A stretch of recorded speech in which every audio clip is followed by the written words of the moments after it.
Hi, Master Alan here. Today I'm going to talk about the role of water in Feng Shui. Now there has been a lot of misconception about the role of water in Feng Shui, and also there are many people who always say that water is wealth, right? In Cantonese they say 水为财. Now how true is this? So if you are ready, let's jump on to the slides and we can start the talk. Okay, let's define water. Water is an important ingredient in our world, right? Without water, nothing survives. Imagine one day if you don't have water in this world, what happened?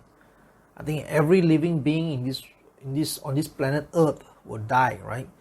Even sometimes here, when we have a 3 days water disruption, we find so uncomfortable, so inconvenient, right? So you can know that the water is a very important aspect of our life. And in fact, human body, 70% is water, right? Yeah, and the world has more water surfaces than land surfaces, right? And water is vital to almost all living beings in the world, regardless if it's human being, animals, insects, whatever, right? So the water is a very important element for survival. But what is the effect of water in Feng Shui? Now, water is an activator of Qi. Let's begin with this, all right? So you hear me right.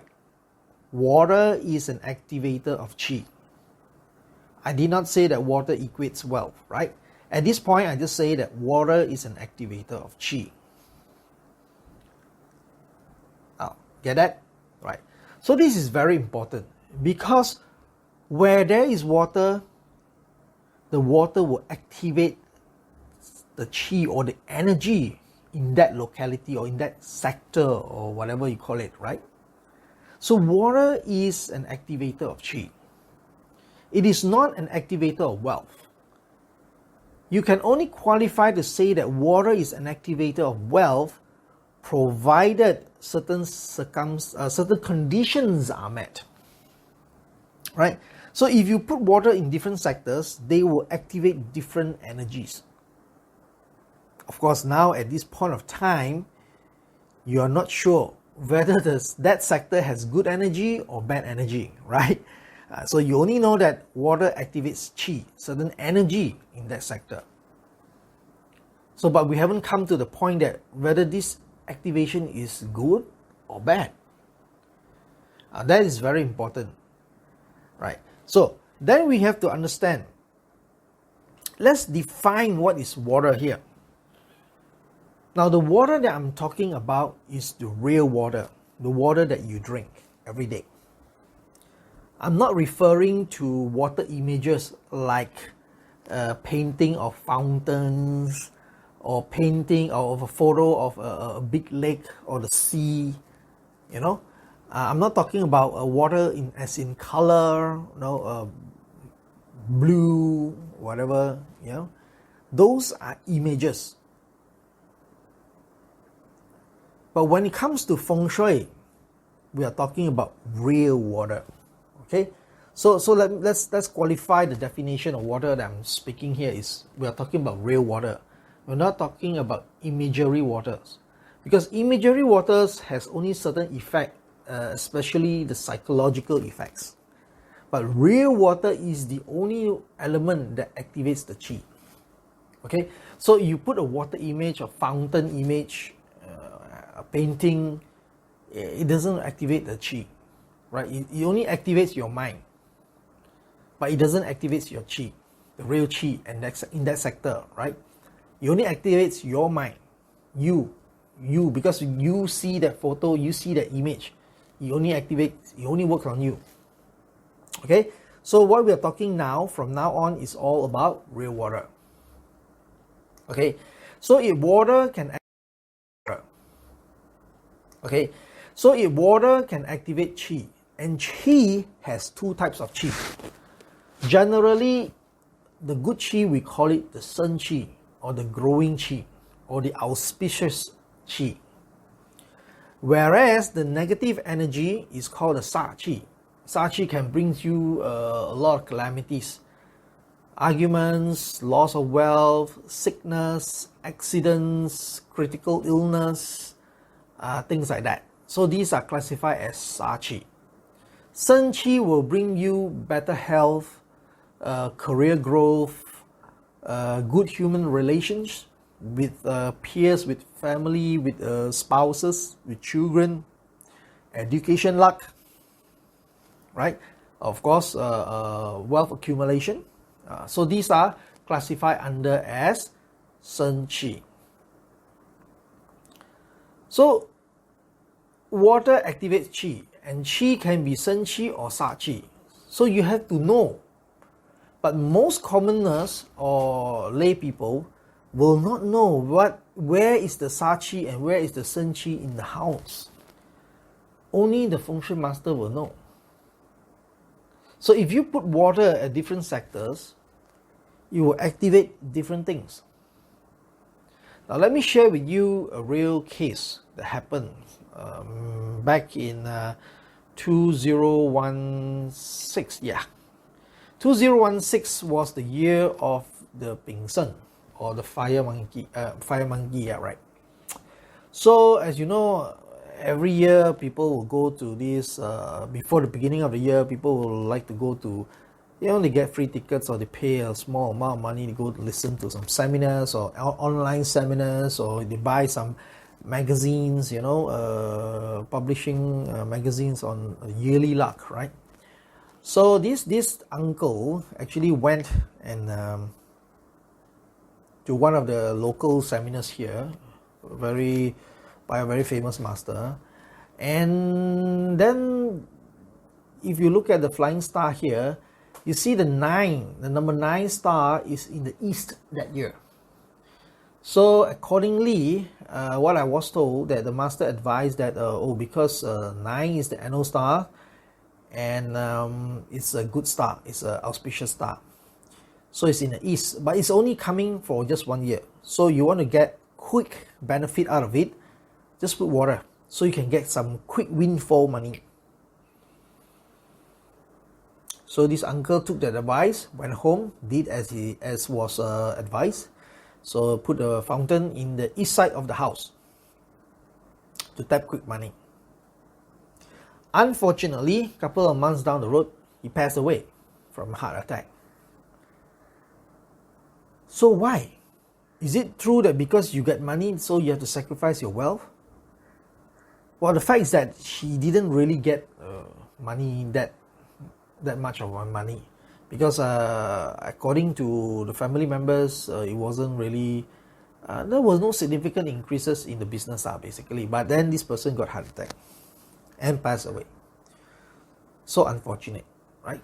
Now, why? Upon investigation, we see that this particular uncle's house, the east sector is not supposed to have water. But because of this advice, so he put in the water, and in hope to get some quick windfall, right? So what can you learn, or what can we learn from this episode, this sad episode, is that, energy, you must understand the true energy of the house or the property. You cannot just put water there and think that you will get quick money. It doesn't always work that way, because you have to understand the totality, what is the real thing about the house, the property. So if the house property, the east side, is having good energy, yes, you can put water, and yes, you will get money. But if you do it without understanding the actual energy, the base energy of the house, then it's very dangerous. Because while you activate the 9, you're also activating something else. So you see, as a Feng Shui practitioner, don't like to give these kind of public seminars, because every house is very unique. In the world, there are thousands of houses facing south, but not all houses are the same. They have the same configuration of energy. you and your neighbor, even though you are both facing south, you have different configuration of energy. So you just have to be very careful. It's almost like a very unique case for every houses, you know. And dishing out all these kind of general advice, you know, to gain some popularity, yeah, well, I mean, but then it can hurt people. So you have to, and you as a listener, you have to be very careful. So I'm telling you now that you have to be sure of your base energy before you apply any water there. Because as I told you, water activates qi. You do not know whether you're activating Sen qi or are you activating Sa qi. So this is really one very sad case. And there's also another case about another guy. So he engaged this Feng Shui master, and the Feng Shui master set up the so-called water dragon in a certain sector of the house for him. And after a while, some time using this water dragon, he come to realize that actually he had a lot of arguments, both in house and at work with customers and all these things. So litigation and all those things. So the question is why? So when we were there and we investigated, and we found that, oh, was actually the water was in the argument sector. No wonder the activating the argument qi. So that's why you get it wrong and you have the bad effects of it. Because you see, I give you a very simplified explanation here. You see the chart here. Let's put it 8 sectors, right? 8 sectors for north, south, east, west, southeast, southwest, northeast, northwest, right? Now each sector has their own inherent energy. Some sectors are good for wealth, some are big wealth, some are minor wealth, some are argument sectors, some are sickness sectors, some are academic sectors, some are relationship sectors, and some are just disastrous sectors, and some are just playful sectors, you know, people like to play enjoyment sectors there, well, they may even go out and have an affair, you know, and things like that. So having water activates different things. So you must know what type of which sector is bringing what type of energy before you put in the fountain. Or, you know, I know some people, they have a new house, they want a koi pond, you know, and things like that. Well, nothing wrong with having that, but just be sure whether are you locating the koi pond in the right sector. Because the thing is that Feng Shui sometimes doesn't kill you immediately. It takes some time. Maybe a year, maybe 2 years, maybe 3 years. But usually by 2 to 3 years, you would be able to feel it. And hopefully by the time you feel it, it's not too late. Yeah, some people already, by the time they notice about the effects of the Feng Shui, it's already too late. They're already in very bad debts, you know, in very deep trouble, right? Or the relationship has strained to a point where it's beyond reconciliation. So these are things that you have to be very, very careful and mindful of. Yeah. So these are 2 real examples that I'm sharing with you. So I just want to put a point across is that water is a qi activator. Water is not necessarily a wealth activator unless the water is at the wealth sector. Then yes, it can activate wealth. But for lay people, or you wouldn't know where is the wealth activator. So just be very, very careful about this. You know, when I was young, my mom used to tell me, hey, don't play with fire, you burn the house.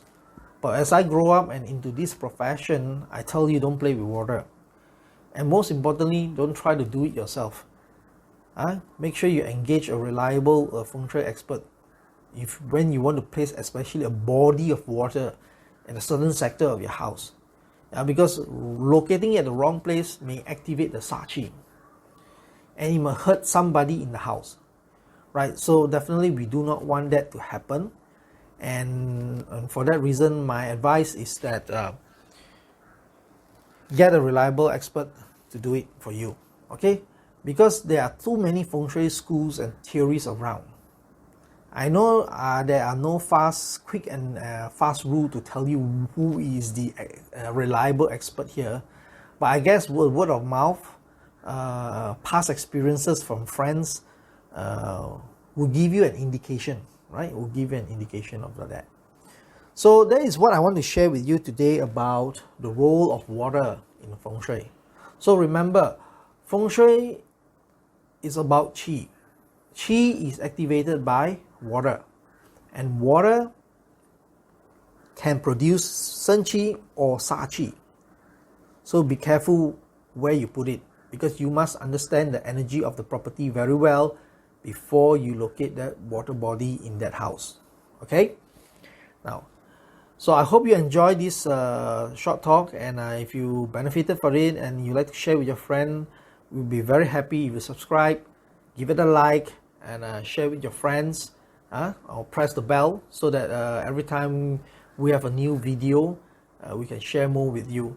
So this will be the one series of the video that we're going to produce, and there will be more coming on both topic of Feng Shui as well as Destiny, 八字, right?